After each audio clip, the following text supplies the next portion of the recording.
Prince Harry is home. After 6 years stateside, Harry and Meghan, with their children Archie and Lilibet, are back in the UK. But there's one person who might find this move particularly challenging: Prince William. For more than half a decade, William and Harry have been oceans apart, literally and emotionally.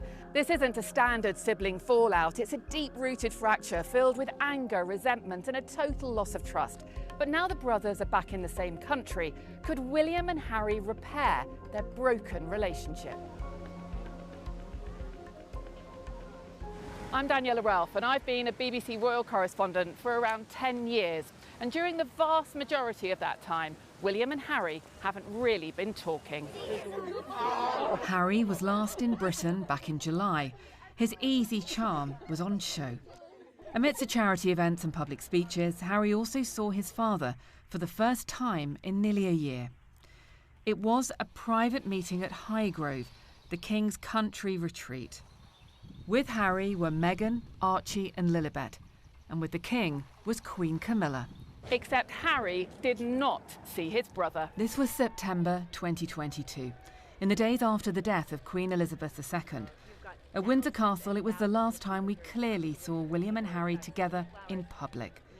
But it was a tense, charged moment that had come as a total surprise.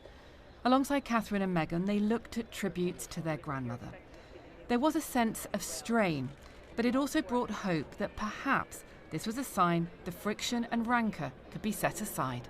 But the rift went so much deeper. William and Harry's last joint royal engagement was the year before, at the unveiling of a statue of their mother Diana. And I was there that day watching things play out. Even though they were both there for their mother, you could feel the distance between them. They arrived and left in separate cars and seemed to only speak to each other briefly in front of the cameras. Things used to be so different around here. For years, William and Harry shared the spotlight. Royal reporters would tell the story of two brothers, brought closer after the trauma of their mother's death, supporting each other in a shared grief. They laughed together, they finished each other's sentences, and they talked about how losing their mother had shaped them both. When William married Catherine, he chose Harry as his best man. Then for his wedding to Meghan, Harry returned the favour. How does it feel to be his best man? It feels great. I'm thrilled and delighted, obviously. How did he ask? Revenge is sweet, Rhiannon, revenge is sweet. I'll be looking forward to it. He's known for months. The two couples were nicknamed the Fab Four, and the future looked rosy for the royal family. But the last few years have not been plain sailing. First came Megxit. Going it alone, the Duke and Duchess of Sussex announced they're stepping back as senior royals. Even the Queen wasn't told before they broke the news tonight. Then came the interviews. I was silent. Were you silent or were you silenced? The latter. And the accusations about the royal family. Have you spoken to your brother since the interview? No, I haven't spoken yet, but I will do. And can you just let me know, is the royal family a racist family, sir? No, we're very much not a racist family. And then there was this, Harry's memoir, Spare. It included some shocking claims about the royal family, including one allegation that William was violent towards his brother. Harry writes, "It all happened so fast, so very fast. He grabbed me by the collar, ripping my necklace, and he knocked me to the floor.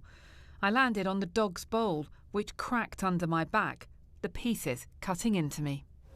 William has never commented on that claim or others in the book where Harry accuses the royal family of being unsupportive and of being cool towards Meghan. From that point on, trust between the Sussexes and the wider royal family was severely damaged.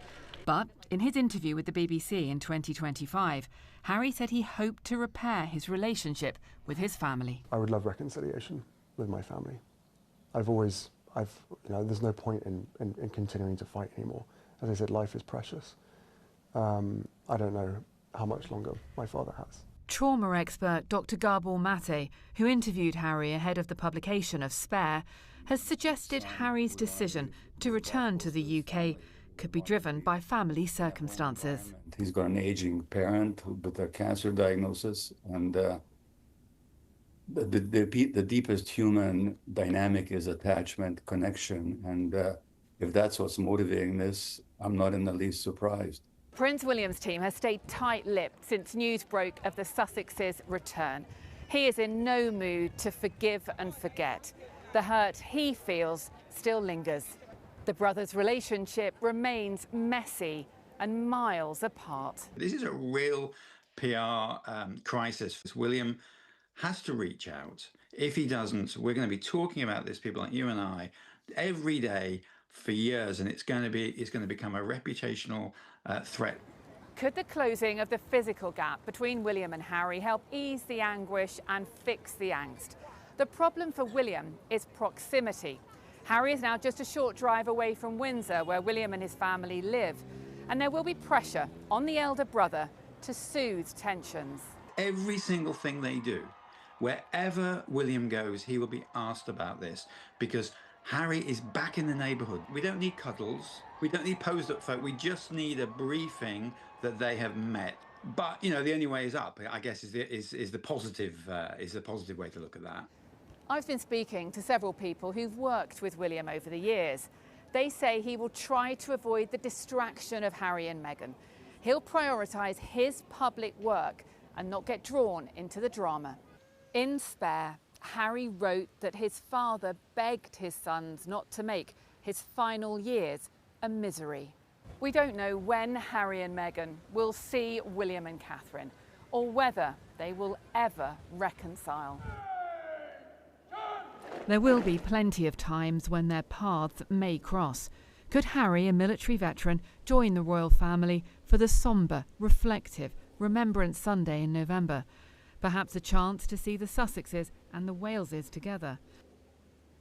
Or could Harry and Meghan join the royal family for their Christmas get-together at Sandringham, for example? But the fact is, the brothers have grown apart. There is pain and there is frustration on both sides that hasn't faded in the years that Harry has lived in California. William has faced the life-changing experience of supporting his wife through her cancer treatment while watching his father fight his own battle with the disease. He is a very different brother from the one Harry left behind 6 years ago. And he's a brother who isn't ready to forgive, at least not for now. Today, we need to talk about what is really happening behind palace walls. The media narrative in the UK has hit absolute panic mode. Prince Harry is back in Britain. He's home after years stateside, bringing his family, Meghan, Archie and Lilibet, back for meaningful work, personal connection and visiting his father, King Charles. Now, you would think that a son visiting his ailing father, bringing his grandchildren to see their grandfather, would be met with warmth and respect. You would think the Royal Press Corps would applaud a man taking the high road, leading with heart and showing up for his family during a tough health crisis. But what do we see instead from the mainstream media? Complete, utter panic surrounding Prince William. The latest BBC coverage is asking the big question: can Harry and William repair their relationship? But the way they frame it tells you everything you need to know about where the real problem lies. Let's unpack this, tear down the media spin, and expose why the burden of this royal rift isn't on Harry at all. It's sitting squarely on Prince William's doorstep. Let's look at the contrast between these two brothers when Harry steps onto British soil. Even the BBC correspondents have to admit it. When Prince Harry shows up in the UK, his easy charm, his genuine warmth, and his authentic connection with everyday people are on full display. Whether he is championing charity partners, giving emotional speeches, or quietly travelling to Highgrove to sit down privately with his father, Harry operates from a place of maturity and emotional intelligence. Harry isn't bringing cameras into private living rooms. He isn't leaking vicious briefs to the press. He showed up at Highgrove with Meghan, Archie and Lilibet to be a son and a father. He did the work of healing. And where was Prince William during all of this? Nowhere to be found. The media tries to paint this as tense friction, But let's call it what it really is: petty avoidance. When Harry was last in Britain for private charity events and family visits, William couldn't even bring himself to sit in the same room as his own brother. Why? Because for over half a decade, William has hidden behind the institution. Remember back in September 2022, after the passing of Queen Elizabeth II at Windsor Castle? The media raved about the Fab Four reunite moment outside Windsor, looking at floral tributes. But even then, commentators noted the extreme strain. The tabloids wanted you to think Harry was the problem, but who was the one holding the grudge? Who was the one refusing to move past the optics? Harry has proven time and time again that he can set aside personal pain to honour his mother, to honour his grandmother, and to support his father. William, on the other hand, treats family reconciliation like a tactical corporate political game. To understand why the mainstream media is so desperate to protect William, we have to look back at the narrative they built for decades. For years, the royal reporters made millions selling us the fairy tale story of two brothers bound together by the tragic loss of their mother, Princess Diana. We saw them laughing together, finishing each other's sentences, standing by each other at their weddings. William was Harry's best man. Harry was William's best man. When asked about being best man, William joked, "Revenge is sweet." It was cute, it was wholesome, but it was built on a very specific dynamic. Harry was expected to play the permanent wingman, the loyal sidekick who took the hit whenever the palace needed a distraction from the heir. The moment Harry found the love of his life in Meghan, and the moment the Sussexes became an international powerhouse, the true dynamic was exposed. The media dubbed them the Fab Four. But the moment Meghan's brilliance, intelligence, and global popularity outshone the rigid palace status quo, the knives came out. When the Sussexes announced they were stepping back as senior royals to build an independent life, free from tabloid harassment, the palace institution didn't handle it with grace. They reacted with punishment.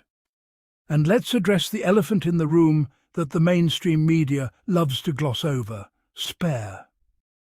When Harry published his memoir, he didn't just write a book, he told his lived truth. He exposed the reality of what happened behind closed doors, including the physical altercation where William, unable to control his temper over tabloid rumours about Meghan, physically attacked his own brother.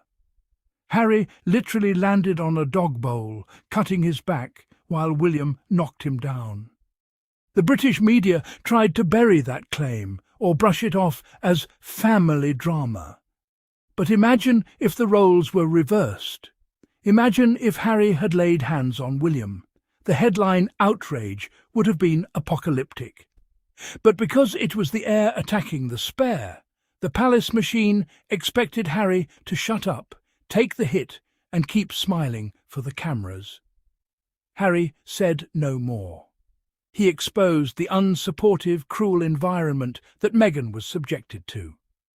And ever since that truth was exposed, William has been sulking because he can no longer control the narrative. Here is the fundamental difference between Prince Harry and Prince William today. Harry has explicitly publicly stated that he wants reconciliation. In his BBC interviews and public appearances, Harry has made his heart completely clear. He said, "I would love reconciliation with my family. There's no point in continuing to fight anymore. Life is precious." Harry understands the fragility of life. He knows his father is dealing with a serious cancer diagnosis. He knows trauma expert Dr. Gabor Mate was right when he pointed out that Harry's instinct to reconnect is driven by the deepest human dynamic, genuine attachment and love for an aging parent. Harry is acting like a grown man who values human life over royal protocol. Meanwhile, what are we hearing from sources close to Prince William? The reports are always the same. William is in no mood to forgive and forget. The hurt still lingers. William is frozen in anger. Let's analyse that for a second. Harry is the one who was physically attacked. Meghan is the one who faced relentless racist tabloid abuse while the palace communications team stood by and did nothing. Harry is the one whose security was stripped away. Yet Harry is the one standing with an open hand, offering peace. William is sitting in his castle, holding on to anger branch. Who is really acting mature here? Who is acting like a leader? Royal commentators themselves are calling this a massive PR crisis for William. Why? Because Harry is now literally back in the UK, just a short drive away from Windsor. Every single place William goes, every public appearance he makes, the press is going to ask, "Have you met with your brother? Have you talked to Harry?" The pressure is on William now, and his team is terrified. One expert even pointed out that William has to reach out, because if he doesn't, it becomes a permanent reputational threat. It makes William look cold, unforgiving, calcified, and petty. And what is William's team planning to do? They are telling reporters he will try to avoid the distraction of Harry and Meghan and focus on his public work. Avoid the distraction. Since when is your own brother, who is reaching out? Harry stood up for his wife and children. He was branded difficult. When William holds a cold grudge against his brother for telling the truth, he is painted as a stoic leader prioritizing work. The double standard is staggering. In Spare, Harry shared a heartbreaking detail from King Charles. During a tense moment after Prince Philip's funeral, Charles looked at his two warring sons and begged them, "Please, boys, don't make my final years a misery." Harry listened to his father. Harry is coming to the UK, showing up, putting the drama aside, and prioritising family connection. Whether it's the potential of standing side by side for sombre occasions like Remembrance Sunday, or spending holidays together, the door is open on Harry's end. Harry has proven he has the strength to forgive. The question isn't whether Harry can repair the relationship. The real question is, does Prince William have the heart, the humility, and the courage to meet his brother halfway? Or will William let his pride and the palace PR machine destroy the only real brotherly bond he has left? That is the absolute. So much for watching. Keep supporting the Sussexes, stay strong, and I will see you all in the very next video.